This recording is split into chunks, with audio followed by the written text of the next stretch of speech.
The rules podcast.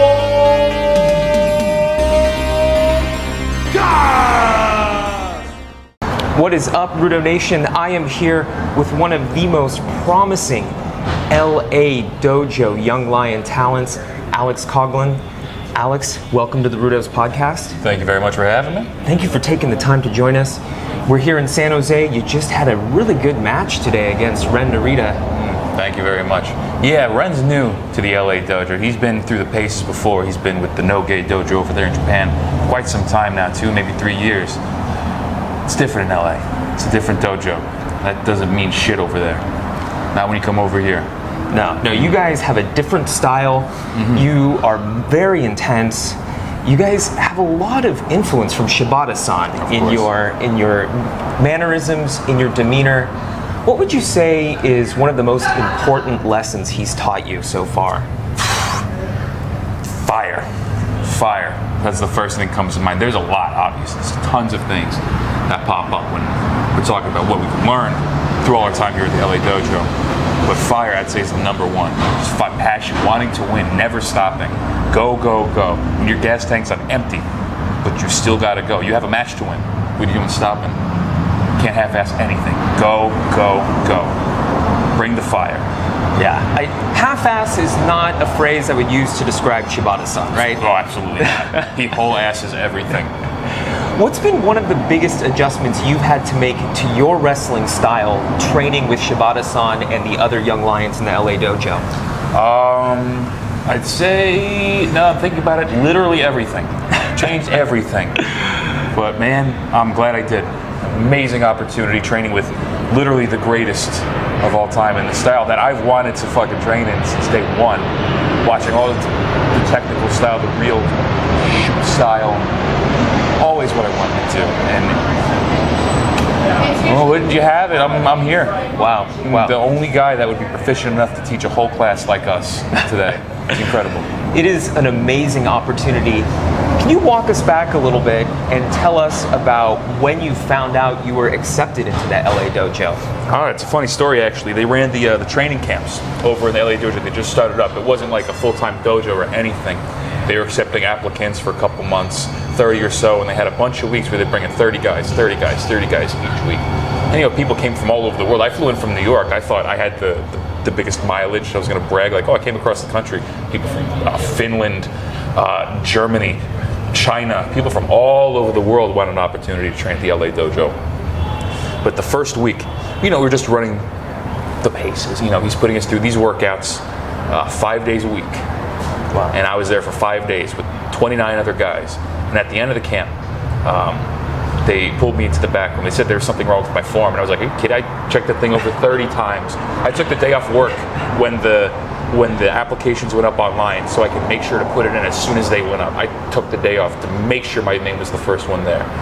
And I was like, no way I messed it up. But they pulled me in the back away from everybody. And I'm like, come back. Train with us. And I was like, I couldn't believe what was happening. And you have those daydreams. Like, I don't know if you play an instrument like guitar or drums or anything. You're just playing. I'm a drummer myself, so I use this analogy. You're just playing along. And you're like, man, what if Metallica's tour bus broke down and Lars was sick and they needed a replacement drummer, and they're like, this kid in this garage over here in the middle of Long Island's real good. Let's see if he wants to play. And just those stupid million and one chance never happen things that you daydream about, and it felt like one of those things actually happened. And it was an incredible feeling, and it hasn't stopped feeling that way. Not for a second. Wow, that is amazing. What was your mindset when you were going through those tryouts? You knew you had to stand out. You knew you had to make an impression with the New Japan management. What was going through your mind when you were going through that tryout to make that impression and stand out? It was the opposite. I didn't think it was a tryout at all. I just wanted to go there and learn from the best for 5 days. And I put in all the effort that I did. And I wound up here. I took it very, very seriously. Trained my ass up. There's things that nobody could do the first day. Even just going through doing front rolls and this and that. There are some things that nobody could do. And by the third day, some people were picking up, and I made sure I was one of those guys that was practicing the things that I knew I couldn't do so I can get better. And I think little things like that, my wrestling style, my perseverance, never giving up on the excruciating workouts, because those all factored into it. And I'm proud. damn proud of how I'm performing right now and how I did perform to get here in the first place, and nowhere to go but up. Yeah. Always improving under him. You should be very proud. Your match tonight with Ren Narita was excellent. You hit him with a chop that I think made most of the crowd wince. And while we're on the subject of chops, which of the LA Young Lions has the hardest chops? Me. You? By a long shot. I love Clark, I love Carl. Gabe's coming in. Narita's got his fire, but as far as chops go, it's me. Nice. They'll tell you the same thing. Nice. How do you practice those chops? Exactly how you think you do. Lots of practice, lots of nerve damage, but you got to get good at them. Wow. Well, they are intense, man. You can hear your chops all the way from the back of the building. It is very impressive. Thank you very much. So I want to talk about your trips to Japan. You've done a couple tours over there now. What are some of the favorite things that you have with your recent Japan trips?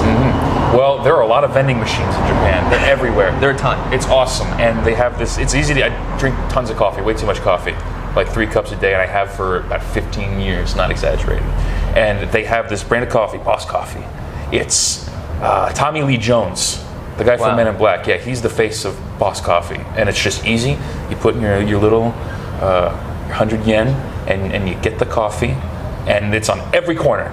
Everywhere. 24/7. Never closes. Yeah. You see the lights from like half block away and you're like, all right, I need to get something. Beeline, dodging cars, crossing the street like Frogger, jumping over old women, stuff like that. They're everywhere, the old women too. Lots of those in Japan. That's cool. Yeah. That's nice. That's awesome. That's awesome. It was either, I was going to guess, the vending machines, the food, or the Japanese toilet were going to be my guesses. Ooh, yeah, the Japanese toilet's hit or miss with some people. It's a hit for me. I'm giving it 2 thumbs. Yeah, absolutely. Yeah, that is awesome. What are some of the things that you're homesick for when you're doing tours in Japan? Even when I'm homesick here in California, I miss pizza. The pizza sucks in California. Yeah. It's a total New York attitude, Absolutely, right? yeah. And I don't want to be that guy. And I thought, it's just a stupid stereotype. Of course the pizza's going to be, the pizza sucks in California. Basically anywhere besides New York, unless you count Italy.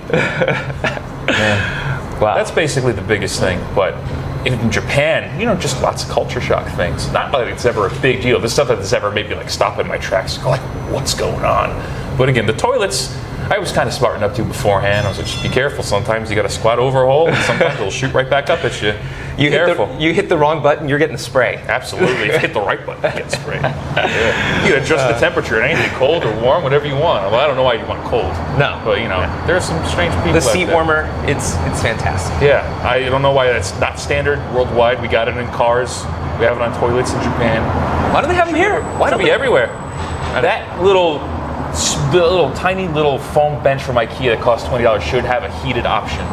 It can get chilly sometimes. You gotta warm up.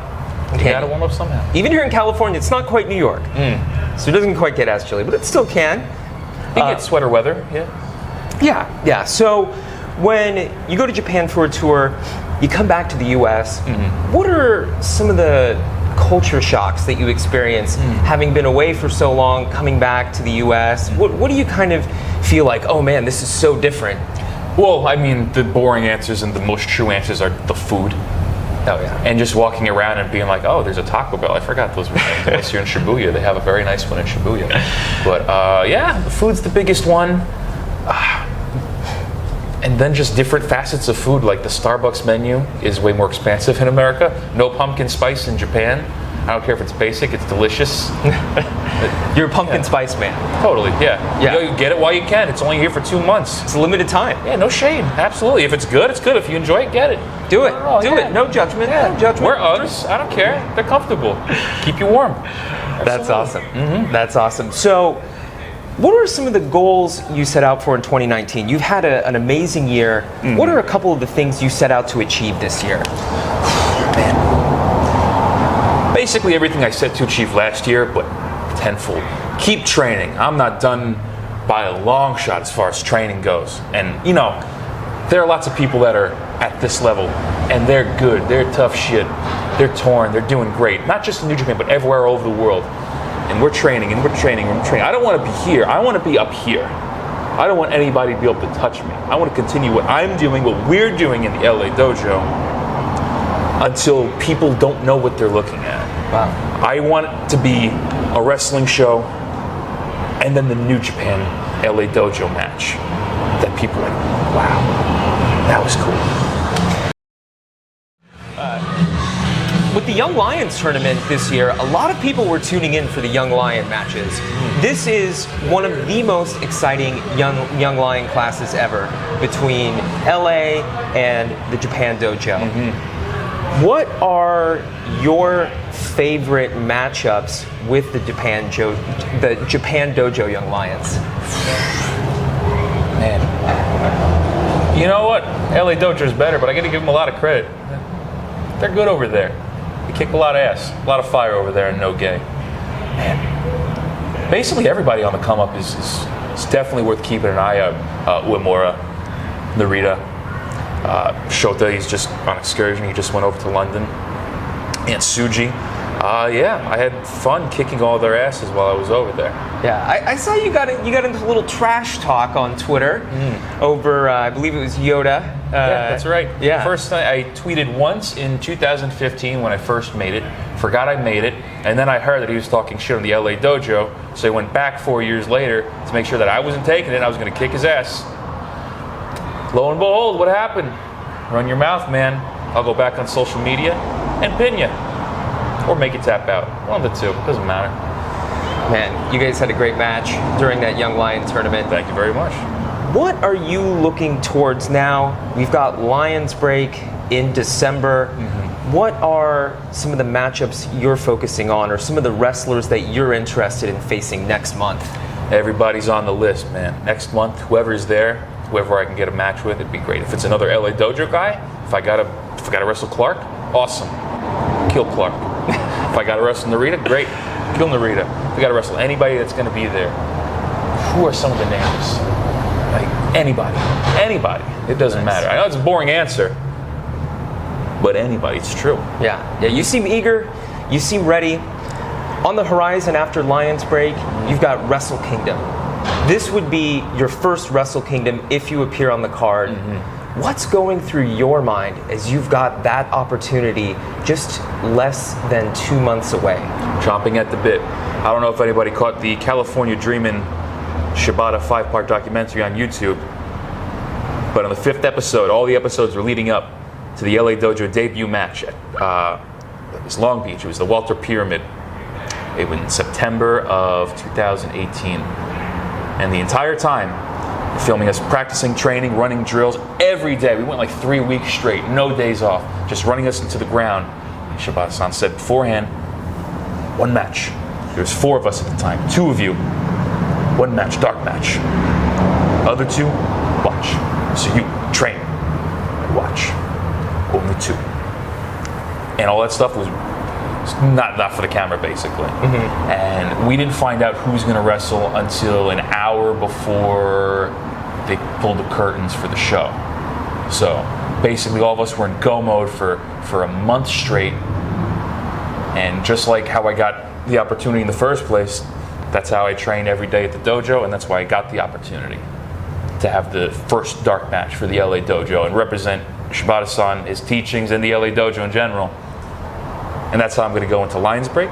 That's how I'm going to go into Wrestle Kingdom. Every single show, one after the other. You can't focus on the big picture. You focused on what's coming up. Give it your 100% and see how you can tackle that and do to the best of your ability, which is what I plan on doing till I die.